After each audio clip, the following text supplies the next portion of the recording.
Hello welcome to Swiss യാത്രകൾ. നമ്മുടെ ഇന്നത്തെ പുതിയൊരു വീഡിയോയിലോട്ട് എല്ലാവർക്കും സ്വാഗതം. അപ്പോൾ ബാർസലോണയുടെ ബാക്കി വിശേഷങ്ങളായിട്ട് ഞാൻ വീണ്ടും വന്നിട്ടുണ്ട് കേട്ടോ. അപ്പോൾ നമ്മൾ ബാർസലോണയിൽ എത്തിയിട്ടുള്ള പിറ്റേ ദിവസമാണ്. നമ്മളിത് രാവിലെ തന്നെ ഹോട്ടലിൽ നിന്ന് ബ്രേക്ക്ഫാസ്റ്റ് ഒക്കെ കഴിച്ചുകൊണ്ടിരിക്കുകയാണ്.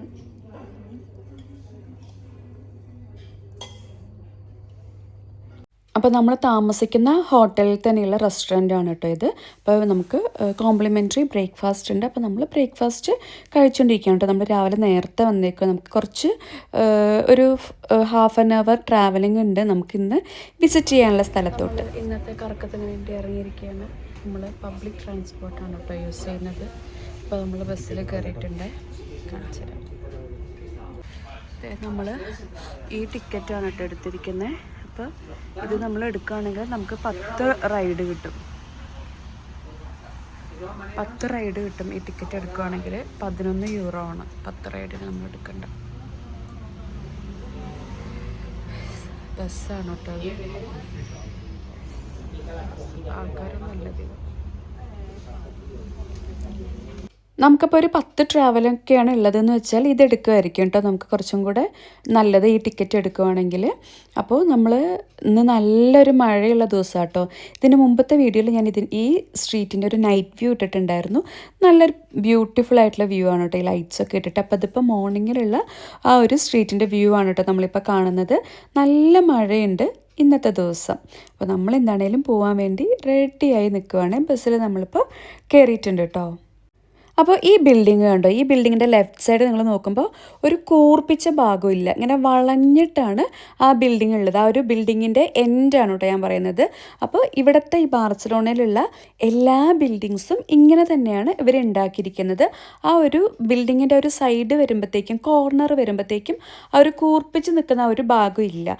അപ്പോൾ ബാർസലോണയിലുള്ള ആ ഒരു തിരക്ക് റഷൊക്കെ കുറയ്ക്കാൻ വേണ്ടിയിട്ടും സ്ട്രീറ്റിന് കുറച്ചും കൂടെ സ്പേസ് കിട്ടാൻ വേണ്ടിയിട്ടുമാണ് ബാർസലോണ സിറ്റി ഇവർ ഇങ്ങനെ ഡിസൈൻ ചെയ്തിരിക്കുന്നത്. ഞാൻ ഇപ്പോൾ റൈറ്റ് സൈഡിൽ ബാർസലോണ സിറ്റിയുടെ ഒരു മുകളിൽ നിന്നുള്ളൊരു ഫോട്ടോ ഞാൻ കൊടുത്തിട്ടുണ്ട്. ഇത് കണ്ടോ, ഓരോ സ്ക്വയർ ഷേപ്സ് ആയിട്ടാണ് ആ ബിൽഡിങ്ങുകൾ ഇരിക്കുന്നത്. അപ്പോൾ ഓരോ സ്ക്വയറിൻ്റെ സൈഡിൽ കൂടെയും സ്ട്രീറ്റാണ്, റോഡാണ്, നമുക്ക് നടക്കാൻ സാധിക്കും. ഇങ്ങനെ നോക്കുമ്പോൾ നമുക്ക് വളരെ ചെറുതായിട്ട് തോന്നും. പക്ഷേ നമ്മൾ ഈ കാണുന്ന ഓരോ ബിൽഡിങ്, അപ്പോൾ ആ ഒരു ബിൽഡിങ്ങിൻ്റെ കോർണേഴ്സ് കണ്ടോ, ഇങ്ങനെ ഒരു കേർവായിട്ടാണ് ഇരിക്കുന്നത്, കൂർത്തിട്ടല്ല. അപ്പോൾ അവിടെ അത്രയും സ്പേസ് കിട്ടും. അതാണ് ഈ ബാർസലോണ സിറ്റിയുടെ ഒരു പ്രത്യേകത കേട്ടോ. അങ്ങനെ നമ്മൾ നമ്മുടെ ഡെസ്റ്റിനേഷനിൽ ഇപ്പോൾ എത്തിയിട്ടുണ്ട്. അപ്പം നമ്മൾ ഇന്ന് വന്നേക്കുന്നത് പാർഗുൾ എന്ന് പറഞ്ഞിട്ടുള്ളൊരു സ്ഥലത്തോട്ടാണ് കേട്ടോ. ഇതും അന്തോണി ഗൗഡിയുടെ ഒരു ഡിസൈൻ ചെയ്തിരിക്കുന്ന ഒരു സ്ഥലമാണിത്. അപ്പോൾ ഇപ്പം നമ്മൾ ഈ കണ്ടത് ഇവിടുത്തെ മ്യൂസിയം ആണ് കേട്ടോ. ഈ അന്തോണി ഗൗഡി താമസിച്ചിട്ടുണ്ടായിരുന്ന ഒരു വീടാണ് നമ്മൾ ഇപ്പോൾ കണ്ട ആ വീട്. അദ്ദേഹം താമസിച്ചിട്ടുണ്ടായിരുന്ന ആ വീട് ഇപ്പോൾ ഒരു മ്യൂസിയമായിട്ട് മാറ്റിയിട്ടുണ്ട് കേട്ടോ. അപ്പോൾ നമുക്ക് അതിനുള്ളിൽ കയറിയിട്ട് അതിൻ്റെ അകഭാഗങ്ങളും സംഭവങ്ങളൊക്കെ കാണാൻ സാധിക്കും. അപ്പോൾ ഞാൻ നേരത്തെ പറഞ്ഞു നല്ലൊരു മഴയുള്ള ദിവസമാണെന്ന്. അപ്പോൾ നമ്മളിവിടെ എത്തിയപ്പോൾ ആണെങ്കിലും ആകെ നിലം കാണുമ്പോൾ തന്നെ നിങ്ങൾക്കറിയാം ആകെ ചെളിവിളീന്നായിട്ട് കിടക്കുകയാണ് കേട്ടോ. നല്ല മഴയുള്ളൊരു ദിവസമായിരുന്നു ഇന്ന്. അപ്പോൾ ദേ നമ്മൾ വരുമ്പോൾ തന്നെയുള്ള കാണുന്ന കാഴ്ച ഇതാണ് കേട്ടോ. ആ ഒരു മതിൽ പോലെ കെട്ടിയിരിക്കുന്നത് കണ്ടോ, എന്തൊരു ഭംഗിയായിട്ട് കല്ലുകൾ വെച്ചിട്ട് ഇങ്ങനെ കെട്ടിയിരിക്കുകയാണ് കേട്ടോ. ഈ അറ്റം മുതൽ അറ്റം വരെയും ഇത് ഇങ്ങനെ തന്നെയാണ് കേട്ടോ ബിൽഡ് ചെയ്തിരിക്കുന്നത്. ഇത് കാണാൻ നല്ല ഭംഗിയുണ്ട് കേട്ടോ. ഈ പാർഗുളിൽ ആദ്യം ഒരു ലക്ഷറി ഹൗസിംഗ് പ്രൊജക്റ്റായിട്ട് സ്റ്റാർട്ട് ചെയ്ത ഒരു പദ്ധതിയാണ്. ഈ പദ്ധതി യൂസേബി ഗൽ എന്ന് പറഞ്ഞിട്ടുള്ള ഒരു റിച്ച് ആയിട്ടുള്ള ഒരു ബിസിനസ്മാൻ്റെ ഒരു ആശയമായിരുന്നു. അപ്പോൾ അദ്ദേഹം ഇത് ഏൽപ്പിച്ചത് നമ്മുടെ അന്തോണി ഗൗഡീനെ ആയിരുന്നു കേട്ടോ. അപ്പോൾ 1900 ഇതിൻ്റെ നിർമ്മാണം തുടങ്ങിയത്. അവസാനിച്ചത് 1914. അപ്പോൾ ഇത് തുടങ്ങിയപ്പോൾ ഇവരുടെ ഉദ്ദേശം എന്താണെന്ന് വെച്ചാൽ ഭയങ്കര റിച്ച് ആയിട്ടുള്ള ഒരു ആൾക്കാർക്ക് വേണ്ടിയിട്ടുള്ള ഒരു 60 വീടുകളുള്ള ഒരു ഗാർഡൻ സിറ്റി ഉണ്ടാക്കുക, അതായിരുന്നു ഉദ്ദേശം. പക്ഷേ അവരുടെ ആ ഒരു പദ്ധതി പരാജയപ്പെട്ടു. കാരണം വീടുകൾ വാങ്ങാൻ ഇവർക്ക് ആൾക്കാരെ കിട്ടിയില്ല വീട് വാങ്ങാനായിട്ട്. അതുകൊണ്ട് തന്നെ ഈ പ്രൊജക്റ്റ് മുൻപോട്ട് പോയില്ല. മലനിരകളും പാറകളൊക്കെ നശിപ്പിക്കാണ്ട് അവ എങ്ങനെയാണോ ഉള്ളത് അത് അതുപോലെ തന്നെ നിർത്തിയിട്ടാണ് ഇവിടെ ഈ വീടുകളൊക്കെ ഉണ്ടാക്കാൻ വേണ്ടിയിട്ട് ഇവർക്ക് പദ്ധതി ഉണ്ടായത്. അപ്പോൾ ഇപ്പോൾ ഉണ്ടാക്കിയിരിക്കുന്നതാണെങ്കിലും കല്ലും ഇരുമ്പും സെറാമിക്കൊക്കെ കൂടുതലായിട്ട് ഉപയോഗിച്ചിട്ടാണ് ഈ ബിൽഡിങ്ങുകൾ ഉണ്ടാക്കിയിരിക്കുന്നത് കേട്ടോ. അതായത് ഒരു പൊട്ടിച്ച ടൈലും സെറാമിക്കൊക്കെ ഉപയോഗിച്ചിട്ടൊരു മൊസൈക്ക് രീതിയിലാണ് ഇവിടെ ഇത് ഉണ്ടാക്കിയിരിക്കുന്നത്. അപ്പോൾ നമുക്ക് ഈ ഇരിപ്പിടങ്ങൾ കാണുമ്പോൾ തന്നെ നമുക്ക് അറിയാൻ പറ്റും ഇത് ഉണ്ടാക്കിയിരിക്കുന്നത് എങ്ങനെയാണെന്നുള്ളത്, ആ ഒരു മൊസൈക്ക് രീതിയിൽ. നമ്മൾ നിൽക്കുന്ന ഈ ഭാഗത്തിന് പറയുന്നത് നേച്ചർ സ്ക്വയർ എന്നാണ് കേട്ടോ. അപ്പോൾ ഇത് പണ്ടറിയപ്പെട്ടത് ഗ്രീക്ക് തിയേറ്റർ എന്നാണ് കേട്ടോ വിളിച്ചിട്ടുണ്ടായിരുന്നത്. കാര്യം എന്താണെന്ന് വെച്ചാൽ പുരാതന ഗ്രീക്ക് തിയേറ്ററിൽ നിന്ന് പ്രചോദനം ഉൾക്കൊണ്ടിട്ടാണ് ഇത് ഉണ്ടാക്കിയിട്ടുള്ളത്. അപ്പോൾ പൊതുയോഗങ്ങൾ അതുപോലെ തന്നെ സാമൂഹിക പരിപാടികൾ അതൊക്കെ നടക്കാൻ വേണ്ടിയിട്ടാണ് ശരിക്കും ഇത് ഉണ്ടാക്കിയിട്ടുണ്ടായത്. അപ്പോൾ ഗൗതിയുടെ ഒരു ശൈലിയിലാണ് കേട്ടോ ഇത് ഉണ്ടാക്കിയിട്ടുള്ളത്. അപ്പോൾ ഇതിനകത്ത് കുറേ ഞാൻ നേരത്തെ പറഞ്ഞ പോലെ സെറാമിക് കഷ്ണങ്ങളൊക്കെ ഉപയോഗിച്ച് ഇങ്ങനെ വളഞ്ഞ ബെഞ്ചുകൾ നമുക്ക് കാണാം. അപ്പോൾ മനുഷ്യന്മാർക്ക് ഇരിക്കാൻ പറ്റുന്ന ഒരു അനുകൂലമായ രീതിയിലാണ് ഇത് ഉണ്ടാക്കിയിരിക്കുന്നത്. അപ്പോൾ ഇതിൻ്റെ ഈ സീറ്റിങ്ങിൻ്റെ സൈഡിൽ നമുക്ക് കുറേ ഹോള് കാണാൻ പറ്റും കേട്ടോ. അപ്പം ഞാനത് ഓർത്തു വെള്ളം ഇതിൽ നിന്ന് പോവാൻ വേണ്ടി വെച്ചേക്കുന്നതാണെന്ന്. പക്ഷേ വെറുതെ പോവുകയല്ല, ആ മഴവെള്ളം ശേഖരിച്ചിട്ട് ഇതിൻ്റെ താഴെ വലിയൊരു ടാങ്ക് ഉണ്ട്. അതിൻ്റെ അടിയിലോട്ട് ആ ടാങ്കിൽ ഈ വെള്ളം കളക്ട് ചെയ്യുകയാണ് കേട്ടോ ചെയ്തിരിക്കുന്നത്. അപ്പോൾ ഈ ഒരു സ്ഥലത്ത് നിന്ന് കഴിഞ്ഞാൽ നമുക്ക് ബാർസലോണ സിറ്റിയുടെ നല്ലൊരു വ്യൂ നമുക്ക് കിട്ടും. ഇപ്പോൾ ഈ കാണുന്നത് സഗ്രിദ്യ ഫാമിലിയ എന്ന് പറഞ്ഞിട്ടുള്ള ഒരു പള്ളിയാണ് കേട്ടോ നമ്മളിപ്പോൾ കണ്ടുകൊണ്ടിരിക്കുന്നത്. 140 വർഷമായി ഈ പള്ളിയുടെ പണി സ്റ്റാർട്ട് ചെയ്തിട്ട് ഇപ്പോഴും ഇത് കഴിഞ്ഞിട്ടില്ല കേട്ടോ. അപ്പോൾ ആ പള്ളിയിലോട്ടൊക്കെ നമ്മൾ പോകുന്നുണ്ട്. ഒരു ബസിലിക്ക പള്ളിയാണ് കേട്ടോ അത്. ഈ പാർഗുള്ളിൻ്റെ ഒരു ക്യാമലിയോൻ്റെ സ്പേസ് കണ്ടോ നിൽക്കുന്നത് നമ്മുടെ ബാക്കിൽ കണ്ടോ, അതിൻ്റെ ബോഡിയാണ് കേട്ടോ. ഒരു വലിയൊരു ഏരിയ ഫുള്ളായിട്ട് അതിങ്ങനെ വെച്ചേക്കുവാണേ. അപ്പോൾ നമുക്ക് അവിടെ പോകുമ്പോൾ ഇത് കാണാൻ പറ്റും. താഴോട്ടടുത്ത് കണ്ടത് അപ്പുറത്തെ സൈഡാണിത്. ഇത് നമ്മൾ നിൽക്കുന്ന സൈഡ്, ഇത് അപ്പുറത്തെ ബാക്ക് സൈഡാണ് കേട്ടോ ആ കാണുന്നത്. അപ്പോൾ ഇവിടം വരെ ഫ്രീ ആണെന്നാണ് എനിക്ക് തോന്നുന്നത്. എനിക്ക് കറക്റ്റ് അറിയില്ല, ഫ്രീ ആണെന്ന് തോന്നുന്നു. ഇനി പക്ഷെ അതിൻ്റെ അകത്തോട്ടൊക്കെ കയറാൻ വേണ്ടിയിട്ട് നമുക്ക് ടിക്കറ്റ് ഉണ്ട്. നമ്മളിനി അങ്ങോട്ട് പോവുകയാണ്. മഴ ആയതുകൊണ്ട് ചെറിയൊരു അലമ്പുണ്ട്, എന്നാലും കുഴപ്പമില്ല.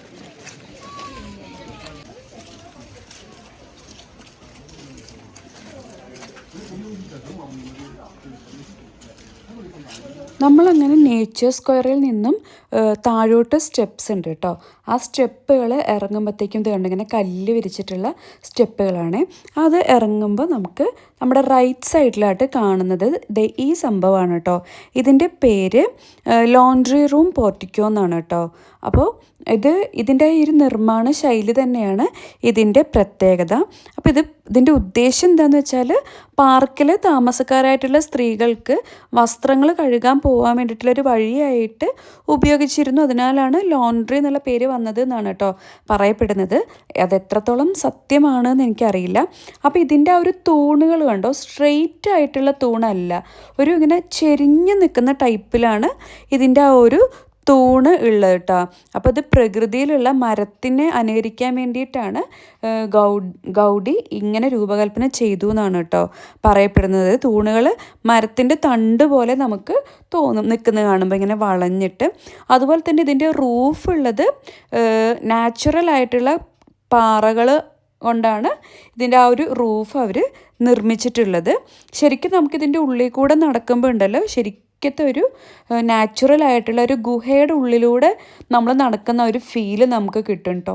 ഇതെങ്ങനെയാണ് ഉണ്ടാക്കിയിരിക്കുന്നത് നമുക്ക് ഒരു പിടിയും കിട്ടില്ല. ഇത് നോക്കിയേ, ആ ഒരു സ്ട്രക്ചറൊക്കെ കണ്ട, ആ കല്ലുകളൊക്കെ ഇരിക്കുന്ന നോക്കി, കോൺക്രീറ്റും സിമെൻറ്റും ഒന്നും ഇല്ലാതിരുന്ന ഒരു കാലഘട്ടത്തിൽ ഇവരെങ്ങനെ ഇത് ഉണ്ടാക്കി നമുക്ക് ശരിക്കും തോന്നിപ്പോകും കേട്ടോ. നല്ല രസമുണ്ട് കേട്ടോ ഇതിൽ കൂടെ നടക്കാനായിട്ടാണെങ്കിലൊക്കെ നല്ല ഭംഗിയുണ്ട്. ഒരു പ്രകൃതിനെ ഒട്ടും നശിപ്പിക്കാതെയാണ് ഇവിടെ ഈ ബിൽഡിങ്സൊക്കെ ഉണ്ടാക്കിയിരിക്കുന്നത്.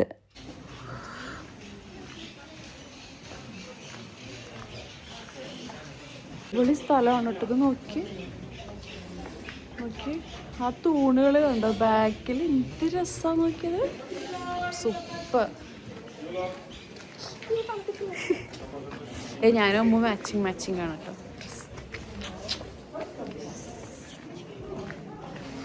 ചേട്ടൻ കുറച്ച് വാച്ചിങ്ങാണ്.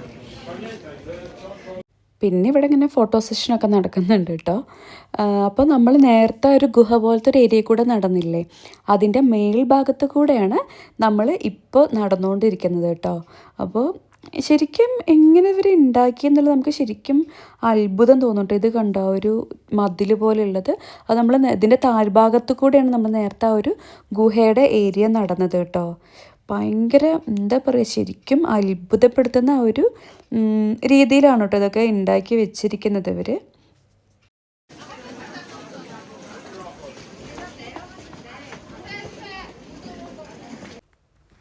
അങ്ങനെ നമ്മൾ ഇനി ഇവിടെ പോകുന്ന സ്ഥലമാണ് ഹിപ്പോസ്റ്റൈൽ റൂം എന്ന് പറഞ്ഞിട്ടുള്ളൊരു സ്ഥലത്തോട്ടാണ് കേട്ടോ നമ്മൾ പോകുന്നത്.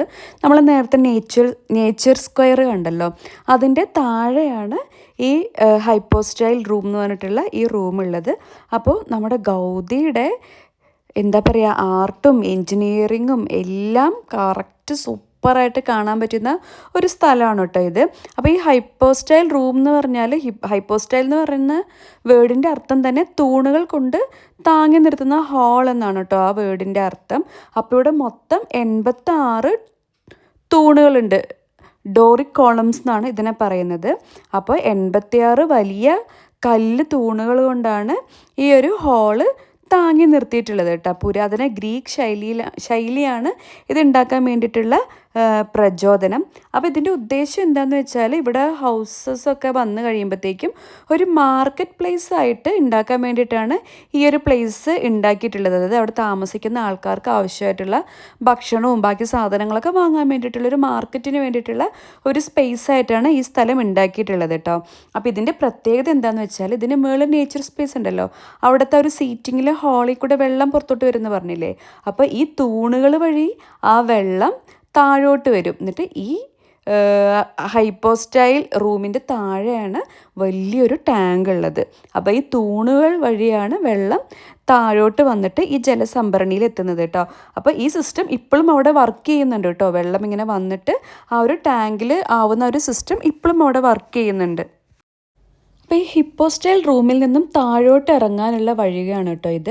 അപ്പോൾ ഇതിന് പറയുന്ന പേര് ഡ്രാഗൺ സ്റ്റെയർവേ എന്നാണ് കേട്ടോ ഈ ഒരു സ്റ്റെപ്സിനെ പറയുന്നത്. അപ്പോൾ ഈ സ്റ്റെപ്പ് വഴി ഇറങ്ങി നമുക്ക് താഴോട്ട് പോകാൻ പറ്റും. അപ്പോൾ നമ്മളവിടെ നിന്നപ്പോൾ ദേ ആ മരത്തിൽ 2 കിളികൾ ഇരിക്കുന്നത് കണ്ടോ.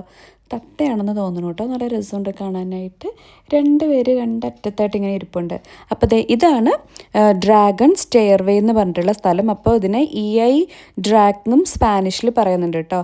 അപ്പോൾ മെയിൻ എൻട്രൻസിലാണ് ഈ സ്റ്റെപ്സ് ഉള്ളത്. ഒരു ഡ്രാഗണിൻ്റെ ഒരു രൂപത്തിലാണ് കേട്ടോ ആ ഒരു ഇത് ഉണ്ടാക്കിയിരിക്കുന്നത്. അപ്പോൾ ഡ്രാഗണിൻ്റെ ആ ഒരു ശില്പം ഫൗണ്ടൻ രൂപത്തിലുള്ള ഒരു രീതിയിലാണ് അവിടെ ഉണ്ടാക്കിയിട്ട് ഉള്ളത് കേട്ടോ. അപ്പോൾ ഇപ്പോൾ ഈ കാണുന്ന ഈ ഭാഗം കണ്ടോ, അത് അവിടെ വാട്ടർ ഓവർഫ്ലോ ആവുകയാണെങ്കിൽ അതിലൂടെ വെള്ളം വരും. അതുപോലെ തന്നെ ഈ ഡ്രാഗൺ എന്തിനാണ് വെച്ചിരിക്കുന്നതെന്ന് ചോദിച്ചാൽ, ഒരു സംരക്ഷണം, ശക്തി അതൊക്കെ കാണിക്കാൻ വേണ്ടിയിട്ടാണ് ഡ്രാഗണെ ഇവിടെ വെച്ചിരിക്കുന്നത്. അപ്പോൾ ഈ കാണുന്നതാണ് പാർഗുള്ളിൻ്റെ മെയിൻ എൻട്രൻസ് കേട്ടോ. പക്ഷെ നമ്മൾ വന്നത് തിരിച്ചാണ്, ഇതിൻ്റെ ഓപ്പോസിറ്റ് സൈഡിലുള്ള എൻട്രൻസ് വഴിയാണ് കേട്ടോ നമ്മൾ വന്നിരിക്കുന്നത്. അപ്പോൾ ഈ 2 ബിൽഡിങ്ങുകൾ കണ്ടല്ലോ, അപ്പോൾ പോട്ടേഴ്സ് ലോഡ്ജ് പാവിലിയൻ എന്നാണ് കേട്ടോ ഇത് അറിയപ്പെടുന്നത്. ഇപ്പോൾ ഇതിനകത്ത് ഒരു ബിൽഡിങ് ഒരു ഷോപ്പായിട്ട് പ്രവർത്തിക്കുന്നുണ്ട്. മറ്റേ ബിൽഡിങ്ങിൽ ഒരു ഹിസ്റ്ററി, ബാർസലോണയുടെയും അതുപോലെ തന്നെ ആൻ്റോണിയോ ഗൗദിയുടെയും ഒക്കെ ഹിസ്റ്ററി നമുക്ക് മറ്റേ ബിൽഡിങ്ങിൽ പോകുമ്പോൾ അറിയാൻ പറ്റും. അപ്പോൾ ഇപ്പോൾ നമ്മൾ കയറിയിരിക്കുന്നത് അവിടെ പ്രവർത്തിക്കുന്ന ഒരു ഷോപ്പാണ് കേട്ടോ. അപ്പോൾ പണ്ട് കാലത്ത് ഈ പാർക്കിലുള്ള മാനേജേഴ്സും ബാക്കി സ്റ്റാഫൊക്കെ താമസിച്ചിട്ടുണ്ടായിരുന്ന ഒരു സ്ഥലമാണിത്. അപ്പോൾ നമ്മൾ കയറി വരുമ്പോൾ തന്നെ മെയിൻ ഗേറ്റിൻ്റെ സൈഡിലായിട്ടാണ് ഈ 2 ബിൽഡിങ്സും ഉള്ളത്. അപ്പോൾ ഈ സ്റ്റെപ്സൊക്കെ കയറി പോകുമ്പോൾ നമ്മുടെ പണ്ടുള്ള വീടുകളിൽ നമ്മൾ കയറി പോവില്ലേ, ആ ഒരു ഫീല് നമുക്ക് കിട്ടും കേട്ടോ, പണ്ടത്തെ വീട്ടിൽ പോകുന്നത്. അപ്പോൾ ഇവിടെ ഈ സ്റ്റെപ്സിലൊക്കെ എന്തൊക്കെയോ ഇങ്ങനെ കൊത്തുപണികൾ പോലെ എന്തൊക്കെയോ ഇങ്ങനെ കൊത്തി വെച്ചിട്ടുണ്ട് കേട്ടോ. അപ്പോൾ ഇതൊക്കെ ഗൗദിയുടെ, അതെ ഇതാണ് നമ്മൾ ഗൗദി എന്ന് പറഞ്ഞിട്ടുള്ള ആ ഫേമസ് ആയിട്ടുള്ള ആൾ, ആ ഫോട്ടോയിൽ കണ്ട ആളാണ് കേട്ടോ.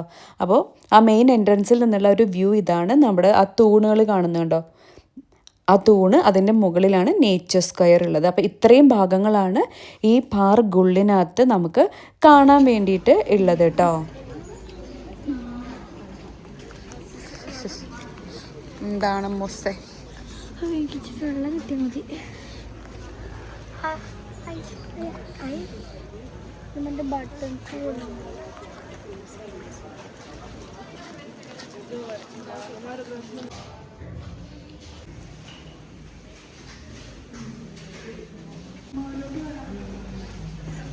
തൂണൊക്കെ നോക്കിയേക്കാൻ ഇച്ചിരി പതുക്കെ പോവോ പ്രൈവറ്റ് വെൽഡിങ് കൺസൾട്ട്. അപ്പോൾ 2 വീടുകളാണ് ആ എൻട്രൻസിലുള്ളതെന്ന് ഞാൻ പറഞ്ഞല്ലോ. ഒരെണ്ണം ഷോപ്പാണ്, അതിൻ്റെ ഇപ്പുറത്തുള്ള ബിൽഡിങ്ങിലാണ് കേട്ടോ നമ്മളിപ്പോൾ കയറിയിരിക്കുന്നത്. ആ പുറത്തുനിന്ന് കാണുമ്പോൾ നമുക്ക് എന്തോ ഒരു മറ്റേ ആലീസ് ഇൻ വണ്ടർലാൻഡ് പോലെയോ എന്തൊരു ഐസ്ക്രീം പോലെയൊക്കെ തോന്നുന്നുണ്ടോ ബിൽഡിങ്.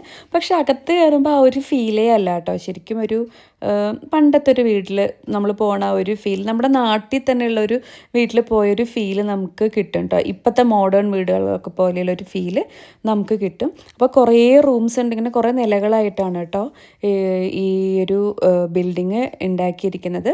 അപ്പോൾ പോകുന്ന വഴി ഓരോ റൂമിലും അതിൻ്റെ ഒരു ഹിസ്റ്ററിയും ആ ഒരു സംഭവങ്ങളൊക്കെ അവിടെ പ്ലേ ചെയ്യുന്നുണ്ടാവും. അപ്പോൾ നമുക്കതൊക്കെ കാണാൻ പറ്റുന്നുണ്ട്. അപ്പോൾ നമ്മളിങ്ങനെ ഓരോരോ റൂമുകളും ഓരോരോ സ്ഥലങ്ങളൊക്കെ ആയിട്ട് ഇങ്ങനെ കണ്ടു പോവാണ്.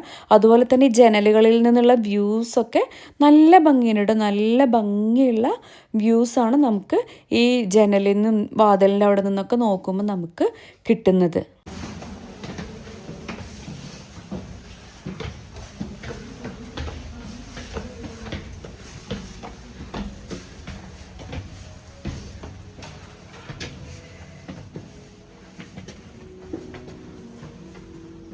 അങ്ങനെ നമ്മൾ കയറി ഇതിൻ്റെ ഏറ്റവും മുകളിലത്തെ നിലയിൽ എത്തിയിട്ടുണ്ട് കേട്ടോ.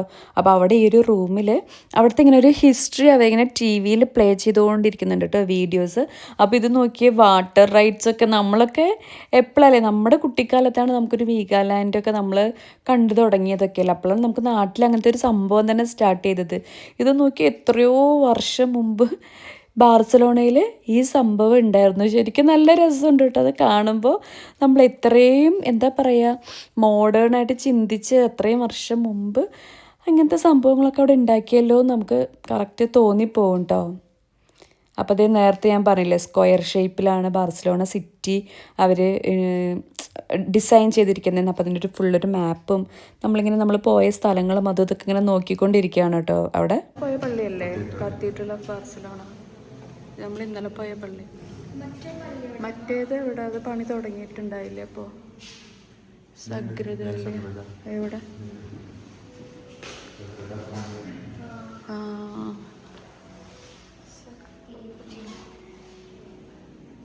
ഹോസ്പിറ്റൽ നോക്കിയാൽ 1901 ഹോസ്പിറ്റൽ.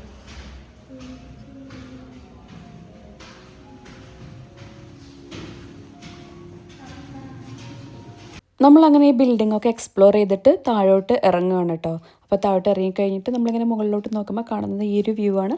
അപ്പോൾ ജസ്റ്റ് നമ്മളിങ്ങനെ നോക്കുകയാണെങ്കിൽ നമുക്ക് പ്രത്യേകിച്ച് ഒന്നും തോന്നില്ല കേട്ടോ, ഒരു പ്രത്യേകതയില്ല. വെറുതെ ഒരു കുറേ സ്റ്റെപ്പ് കുറേ തൂണ് അത്രേ തോന്നുള്ളൂ. പക്ഷേ ഇത് ഓരോന്നും നമ്മൾ പഠിച്ച് ഇതെങ്ങനെയാണ് ഉണ്ടാക്കിയിരിക്കുന്നത്, എങ്ങനെയാണ് അതിൻ്റെ ഫങ്ഷൻ എന്നൊക്കെ പഠിച്ച് കഴിയുമ്പോഴാണ് നമുക്ക് ഇത്രയും ഒരു അത്ഭുതം നമുക്ക് തോന്നുന്നത്. അപ്പം മാത്രമേ ഉള്ളൂ കേട്ടോ. അല്ലാതെ വെറുതെ ഈ ബിൽഡിങ്സ് കാണുമ്പോൾ നമുക്ക് പ്രത്യേകിച്ച് ഒന്നും തോന്നില്ല. എന്നുവെച്ചാൽ അങ്ങനത്തെ ആ ഒരു നേച്ചർ സ്കോറിൽ നിന്ന് ആ തൂണുകൾ വഴി താഴോട്ട് വെള്ളം കൊണ്ടുവരിക എന്നുള്ള ആ ഒരു ഐഡിയ ഒക്കെ സൂപ്പറാണ് കേട്ടോ. എനിക്ക് എന്താ പറയേണ്ടതെന്ന് തന്നെ അറിയുന്നില്ല. അങ്ങനെ നമ്മൾ എല്ലാം കഴിഞ്ഞ് താഴോട്ട് ഇറങ്ങിയിട്ടുണ്ട് കേട്ടോ. അപ്പോൾ ഇന്നത്തെ വീഡിയോ ഇത്രയേ ഉള്ളൂ. Bye bye.